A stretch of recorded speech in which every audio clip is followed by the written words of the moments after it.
Hey everyone, welcome back. Excuse me if I sound a little bit off today. I have a painfully sore throat right now, okay? Well, I just want to get this video out there because it's actually quite late. So, yeah. But anyways, this is my review of Log Horizon Episode 8 entitled Villain in Glasses.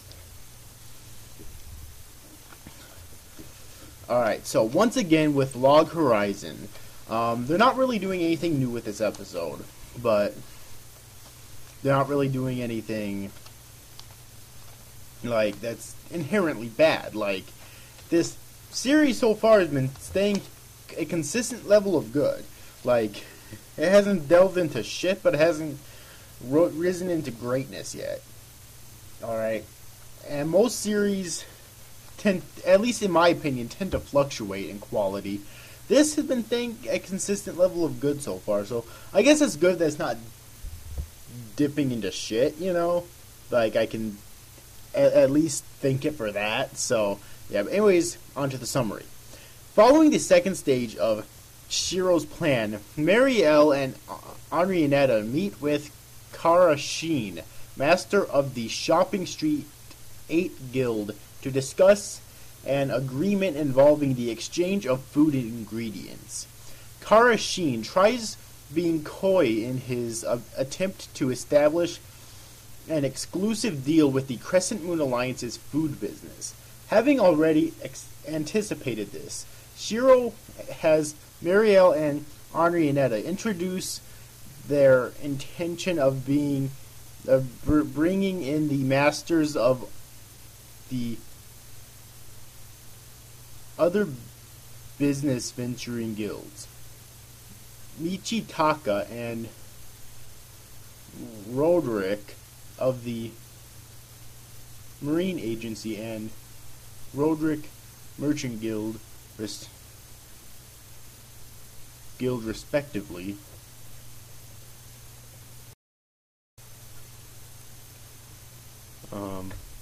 Sorry about that. Thus forcing Kara Sheen to hurriedly accept the Alliance's proposition at a severely reduced price. Meanwhile, Minori laments about all of the struggles she and Toya faced when they became trapped within Elder Tale, and that they didn't heed Shiro's advice before it was too late, thus making them unworthy of Shiro's rescue. Back at the meeting, Shiro has Henrietta play a dangerous game of baiting the three guild masters into investing the remaining amount of gold under the false pretense of an extremely profitable legendary Novasphere. Pioneer's Quest, led by none other than the villain in glasses himself, Shiro. Why he's called villain is currently unknown, I'm pretty sure. Afterwards, Toya relates the same feeling of undeserved rescue to Minori before the Crescent Moon Alliance and Log Horizon issues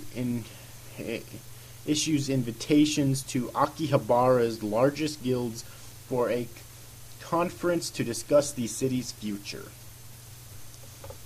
Woo, and that is all that happened in this episode. So,